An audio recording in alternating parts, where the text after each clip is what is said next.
सभी को मेरी तरफ से जय मसीह जी की।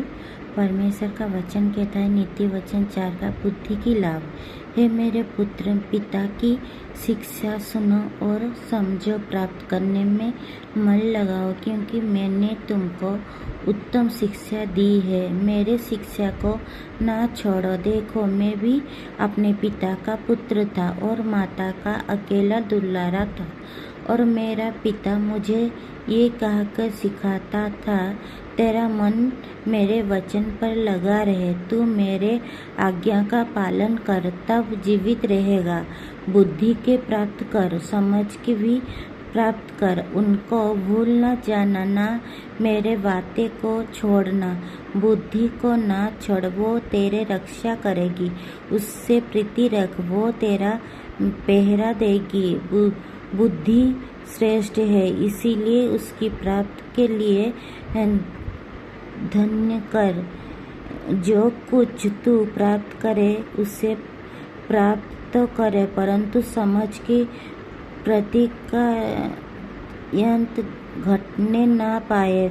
उसकी बड़ाई कर, वो तुझको बढ़ाएंगी। जब तू उससे लिपट जाए तब वो तेरे महिमा करेगी। वो तेरे सिर पर सौभाग्यमन भूषण बांधेगा और तुझे सुंदर मुकुट देगी।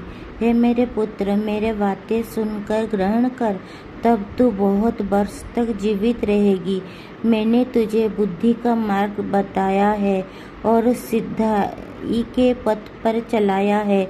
चलने में तुझे रोके ठोके न होगे, और चाहे तू दौड़े तो भी ठक्कर न खाएगा। शिक्षा को पकड़ रहे, उसे छोड़ न दे, उसकी रक्षा कर, क्योंकि वही तेरा जीवन है। दृष्टि की राह में पाप न रखना और न बुरे लोगों की मार्ग पर चलना।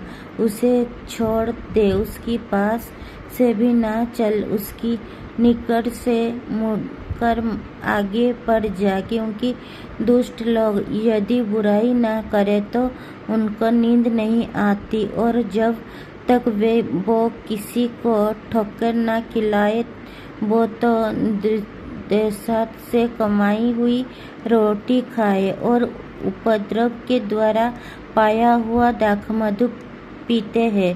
परंतु धर्मी को चाल उस चमकती हुई ज्योति के समान है, जिसका प्रकाश दोपहर तक अधिक बढ़ता रहता है। दुष्ट का मार्ग घर अंधकार है मय है, वो नहीं जानते कि वो किससे ठक्कर खाते हैं। हे मेरे पुत्र, मेरे वचन ध्यान दे के सुन, और अपना कान मेरा बातों पर लगा। इनके अपनी आंखें की आड़ न होने दे, वरन अपनी मन में धारणा कर, क्योंकि जिनकी वो प्राप्त होती है, वो उनके जीवित रहने का और उनकी सारे शरीर के चंगे रहने का कारण होती है। सबसे अधिक अपने मन को रक्षा कर, क्योंकि जीवन का मूल क्षेत्र वही है। टड़ी बातें अपने मुंह से मत बोल, और चालबाजी को बातें कहना तुझसे दूर रहे। तेरे आंखें सामने ही की ओर लगी रहे, और तेरे पलकों आगे की ओर खुली रहे। अपने पाँव रखने के लिए मार्ग को शपथ कर, और तेरे सब मार्ग ठीक करे। न तो दाहिनी ओर मुड़ना और न बाईं ओर। अपनी पाँव को बुराई के मार्ग पर चलने से हटा ले। इस आमीन। जितने भी प्यारे भाई और बहन हैं, इस वचन को पढ़े और सुने जाने में प्रभु आप लोगों को इस वचन के निमित्त ढेर सारे आशीष मिले, प्रभु यीशु के नाम में। आमीन आमीन। Hallelujah hallelujah. सभी को मेरी तरफ से गॉड ब्लेस यू।